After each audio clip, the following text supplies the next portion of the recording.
भगवते वासुदेवाय। ओम नमः शिवाय। प्रिय मित्रों, आप पवित्र पथ पर अब उस क्षण में प्रवेश कर चुके हैं जहाँ से भगवत गीता वास्तव में बोलना शुरू करती है। पहला अध्याय था मनुष्य का टूटना, दूसरा अध्याय है ईश्वर का उत्तर। अब तक युद्ध भूमि में एक योद्धा बैठ चुका है, धनुष छूट चुका है, आंखें आंसुओं से भरी हैं और मन पूरी तरह शोक में डूबा हुआ है। और अब मौन को तोड़ते हैं श्री कृष्ण। श्लोक 1। संजय बोले, करुणा से भरे, आंसुओं से भरी आंखों वाले और शोक में डूबे हुए अर्जुन से मधुसूदन यानी श्री कृष्ण ने ये वचन कहे। मित्रों, यह श्लोक केवल दृश्य का वर्णन नहीं है, यह उस स्थिति का चित्र है जिसमें कोई भी मनुष्य अपने जीवन के सबसे कठिन क्षण में खड़ा होता है। ध्यान दीजिए, अर्जुन को कैसे बताया गया है। करुणा से भरा हुआ, आंसुओं से भरी आंखों वाला, शोक में डूबा हुआ। यहाँ अर्जुन को कायर नहीं कहा गया, कमजोर नहीं कहा गया, उसे मानव कहा गया है। और अब जिसे वह पुकार रहा था, जिसके सामने वह निशब्द बैठा था, वही मधुसूदन अब बोलने जा रहे हैं।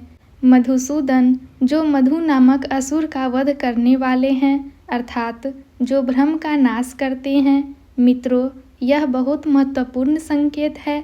कृष्ण अर्जुन का शोक देख चुके हैं, सुन चुके हैं, महसूस कर चुके हैं। अब वे उसे दुलारने नहीं जा रहे, वे उसे बहलाने नहीं जा रहे, अब वे सच बोलने जा रहे हैं। श्लोक 2। श्री भगवान बोले, हे अर्जुन, इस कठिन समय में यह मोह तुम्हें कहाँ से आ गया। यह न आर्यों के योग्य है, न स्वर्ग देने वाला है और न ही यश प्रदान करने वाला। मित्रों, यह गीता का पहला वाक्य है जो सीधे मनुष्य की आंखों में आंखें डालकर बोल गया है।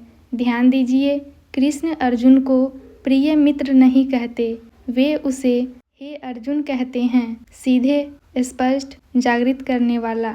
इस कठिन समय में यह मोह तुम्हें कहाँ से आ गया, यह प्रश्न बहुत तीखा है। कृष्ण यह नहीं कहते तुम क्यों दुखी हो या तुम्हें ऐसा महसूस करना ठीक है, वे कहते हैं यह मोह कहाँ से आ गया। मित्रों, यहाँ कृष्ण दुख पर नहीं, मोह पर प्रश्न कर रहे हैं, क्योंकि दुख स्वाभाविक है, मोह अज्ञान से पैदा होता है। अर्जुन का दुख मानवीय है, लेकिन उसका निर्णय युद्ध से भागना मोह से जन्मा है। कृष्ण यही रेखा खींच देते हैं। फिर वे कहते हैं यह न आर्यों के योग्य है। आर्य जो श्रेष्ठ आचरण करता है, जो परिस्थितियों में भी अपने कर्तव्य से नहीं डिगता।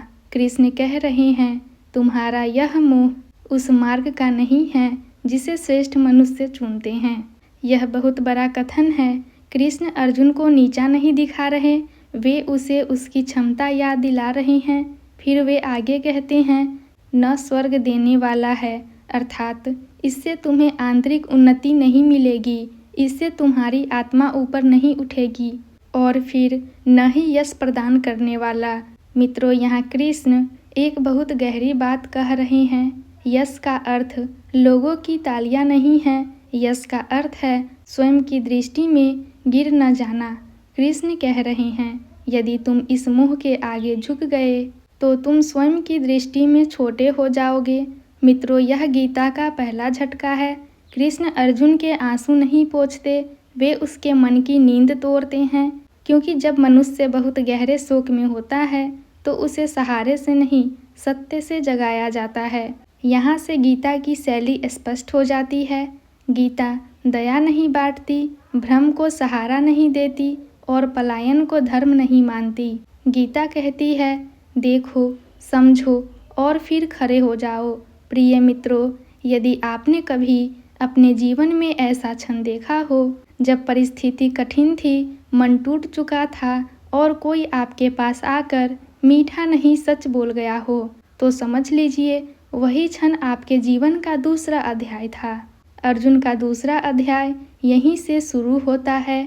अब आगे कृष्ण आत्मा की बात करेंगे, शरीर और आत्मा का भेद बताएंगे, मृत्यु के भय को तोड़ेंगे और कर्म का अर्थ स्पष्ट करेंगे।